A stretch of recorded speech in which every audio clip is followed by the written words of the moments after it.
Hey guys, how's it going? Hope you're doing well. My name is Crown, and today I'm going to read you some very interesting stories that I hope that you're gonna love. And now, without further ado, let's go!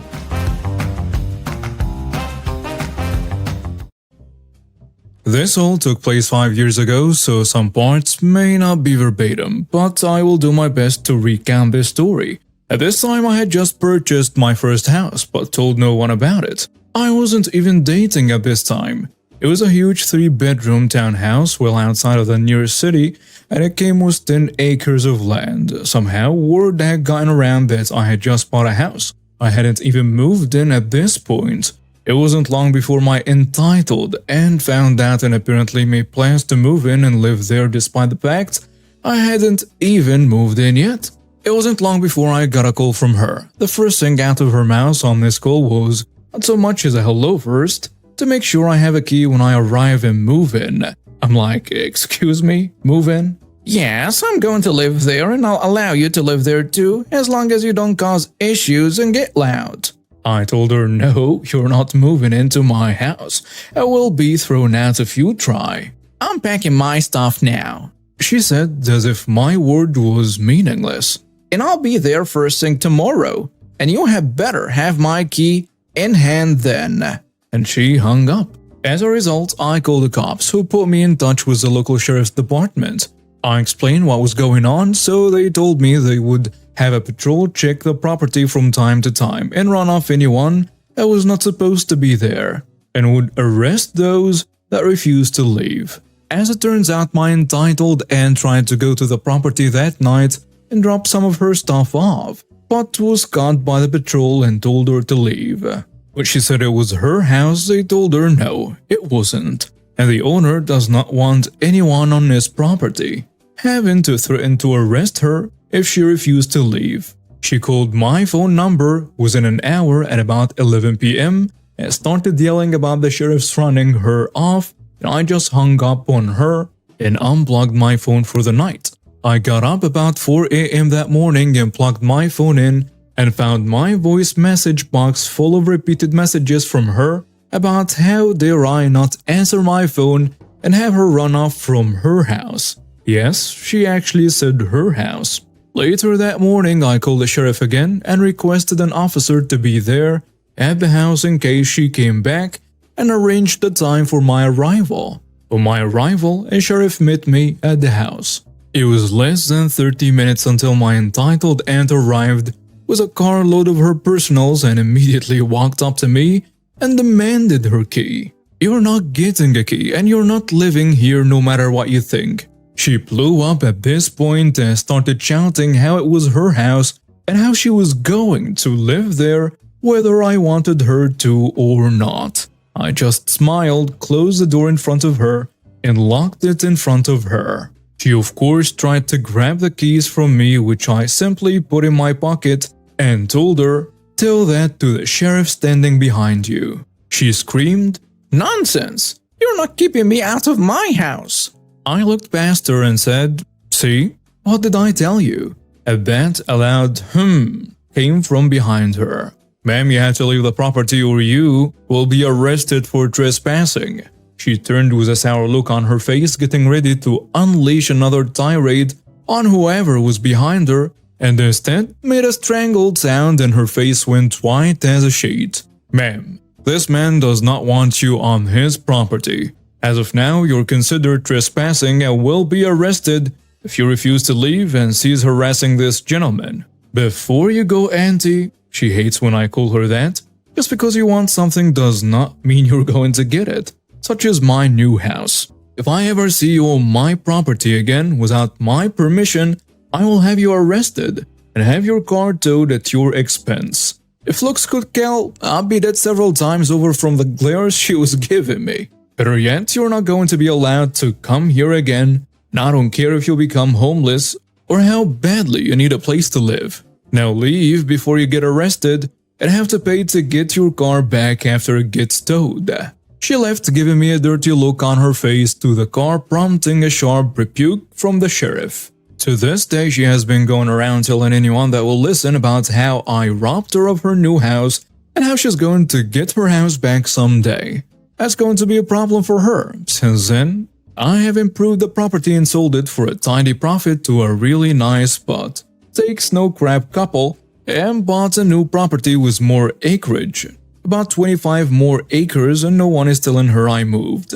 She did try sneaking back onto the property about 3 months after I sold it, and the husband nearly shot her because, well, she came at around midnight, I think, trying to sneak in through an open window or something. This time she did spend about 30 days in jail, 100 hours community service, and 3 years probation plus fees and court costs for trespassing on private property and attempting to enter a private residence without permission. Do not remember what the actual charge was. Her entitlement knew no bounds, and having a gun pointed at her was a harsh but ultimately necessary lesson after learning she was not getting her way with me. From what I'm told, she has calmed down some, but still acts entitled and is actively trying to find where I live. This was back in 2015. I had recently been let go from my previous gig. My dad had just been diagnosed with cancer, and due to my less than killer performance in channel partner sales, they needed me to start working weekends. Of course, this was a non-starter with my dad being sick, so we shook hands and we went our separate ways. No hard feelings. But now, I'm out of work. A month or two later, I was offered a great job with a large company that was a sizable bump in pay and a much better title. So of course I accepted, but I had to move across the country to take this job. But it was worth it. And that seemed to be on the mend and the cancer seemed to be in remission. So I felt okay with moving away. At the time I lived about 30 minutes away from my parents. The new company was a massive short-term lending company with over 1,000 locations across the US. I was a leader in payday loans, title loans, and so on. I didn't love the idea of working for one of these type companies, but I figured people make poor financial decisions all the time, and no one is forcing them to take the loan, and they likely understand what they are getting into. Important note. My job at Company A was basically to line up partnerships to help drive referrals to us from people looking for loans, but they didn't qualify for a real bank loan and so on. I quickly ramped up the monthly revenue to 1 mil plus per month in just a few months being there. Everyone was nice, seemed like a good gig, except for one ex-army a-hole, who I'll call Sergeant a-hole, who would make snarky comments about everyone, watch the clock and report you to HR if you came in at 9:05 instead of 9, leaving at 4:45, not 5 p.m., and so on. You get the picture. Part of my job was to audit the three-party applications to verify the loans that occurred, and the loan balance/amount to calculate the referral commission for the affiliates, basic due diligence. But I had to look at the contract for the loan they signed and the accompanying terms and conditions, and that's when I started seeing red flags left and right. People on welfare and social security taking loans against their card title with payment terms they would never be able to pay back. Old ladies taking out a personal loan against her SS payments to help pay for their grandkids' school books and so on. Just heartbreaking scenarios. Having a background in business finance and business law from college, I knew they were royally screwed the moment they signed back contracts. I would eventually lose their only car through reposition, be forced to sign over social security checks to make due on a loan, as they unfortunately agreed to that in the contract. Just awful things. I started bringing this up to any executive or leader that would listen. They all said okay, but no change happened. I think we all felt super bad as a group about this company deep down, but it's our livelihood. Around this point, my gut kept telling me to document this and keep it for some reason. I didn't know what I would do with it at the time. I just felt this urge to do so. So I did. I stayed and started collecting every bit of information I could find on them, coercing people, even illiterate people, into signing the loan. I saw this in person multiple times doing store audits, basically using sleazy used car salesman tactics to close a loan. Company A intentionally not explaining that the 28% interest is monthly, not annual, and you have to basically close a loan every month it's not paid in full, and sign a new one every month with new interest, carry over from the previous balance plus new fees, several hundred per new loan, basically every month.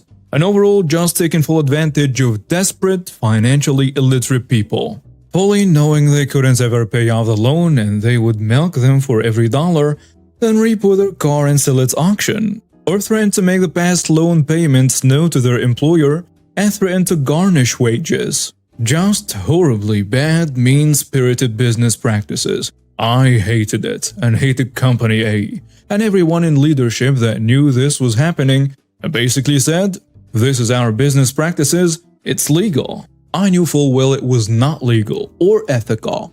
I followed my gut instinct and had one of those mini handheld scanners that would print off every CFPB federal violation I came across.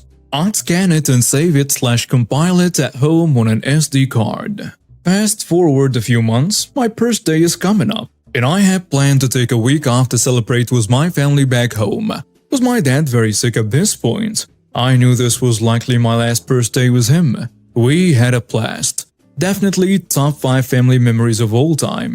We lived it up and did everything we could think of together. The time came to go back to work in another state, and I didn't want to leave but told my mom I will come back home in a heartbeat when you need me to. I get back from PTO the next day Monday and mom calls me dad is in very bad shape. I run it by Awesome Boss and he says, "Don't talk, go home, come back when you're ready." Awesome. Amazing guy with a huge heart. He will always have a special place in my heart for that response. I understood work was not important right now. For context, Sergeant A-hole was passed over for Awesome Boss job, but it was given to Awesome Boss instead, so from day one Sergeant A-hole had it out for all of us, and he wanted that gig. I was determined to get it by any means necessary. Day 2, Tuesday back home, Awesome Boss calls me, tells me he's been fired. Apparently Sergeant A-hole complained to the CEO and COO about his lax approach to his team, letting me just leave without approval and so on. And now Sergeant A-hole is my boss, and Awesome Boss lets me know that Sergeant A-hole will probably fire me too once I get back. So wanted to give me a heads up with everything else I was dealing with, he just didn't want me to be blindsided. I stay through the funeral, then fly back to face the music. 10 minutes in, Sergeant A-hole calls me into his office, tells me I violated company policy by taking unapproved time off and that we needed to talk to HR. I explain what happened, that past funeral, mom is distraught and so on. And he says, "I'm sorry that happened, but company policy doesn't excuse that." The lady in HR felt so bad I had to be fired by the COO nonetheless. I tell her I've only been here for 4 months, and I spent all my savings relocating down here for the job. This really puts me in a difficult financial situation. She says she'll work hard to get me some severance, as I don't qualify for unemployment yet, being there for just a few months. Sergeant A-hole chimes in. "Well, you wouldn't qualify anyways. You're being fired for non-compliance and excessive absences." Okay, what the hell, dude? HR called me on the phone the next day saying Sergeant A-hole contacted the COO to make sure I didn't get any severance. So now I'm broke. 5 months into a 12-month lease with no money and no job. I am up crap creek without a paddle. I was out my go-to guy, my dad in this situation. I had to sell most of my stuff, pack up and move home to live with my mom. Now comes this righteous revenge. I tried to be civil, but the new boss and the executive team played dirty.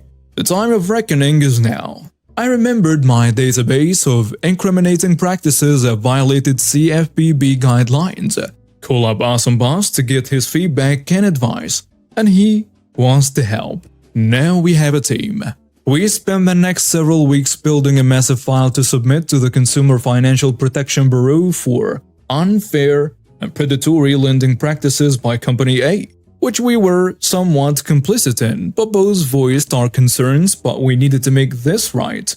We knew we had been part of this monster, and it's the least we should do to correct it. I gave everything I had to my awesome boss, now teammate, and we provided the CFPP everything I had seen in the brick-and-mortar locations, all the incriminating docs I had, and gave 2 detailed written statements of our concerns about Company A to the CFPP to their investigation under the condition of anonymity. We never heard back and assumed nothing would come out of it, but we did our best to right this wrong we had participated in. Unknown to us, there were thousands of complaints against Company A by consumers. An awesome boss let me know he heard from them, and what we provided helped them build their cases against Company A. Awesome boss calls me about 5 months later, now early 2016, to let me know that CFPP called him and something is about to happen. This led to a fairly large consumer protection investigation into Company A, unknown to me and Awesome Boss at the time. But another several months passed and I didn't hear or see anything. So I figured that they hired some top-shelf lawyers and made it go away. That is until June of 2016. While drinking coffee and applying for new jobs at my mom's house one morning, I was watching CNBC, and when I heard Company A's name come up, I turned to watch and see that they are getting hit with huge fines, legal fees, and their business has to basically stop all business until the case is resolved. They ended up being levied almost $10 million in fines, over $20 million legal fees, and lost out on about $50 million in revenue, while the government pressed pause on their operation, all thanks to Sergeant A-Hole, which I later found out from a previous co-owner that Sergeant A-Hole was fired and thrown under the bus for not reporting employee complaints to the executive team. But they knew full well I told the COO multiple times what we were doing is probably illegal, but they made Sergeant A-Hole the sacrificial lamb in this case. To this day, there are still tons of pending class action lawsuits and regional government actions against them, but it's worked out well for me personally. Mom was so glad I was back home. She was having such a hard time without Dad around. They were married for 35 years. I took my downtime to learn a new career that pays much better, and I love my new career and post-Company A life. And it felt good to watch that cesspool of a company get their comeuppance on behalf of everyone they lied to, stole from, and screwed over. As Grandma always said, some third sink and some float to the top. In the end, they all get flushed. I was very happy to see this floating turd get flushed. And now we have reached the end of today's stories. Thank you for watching and see you next time.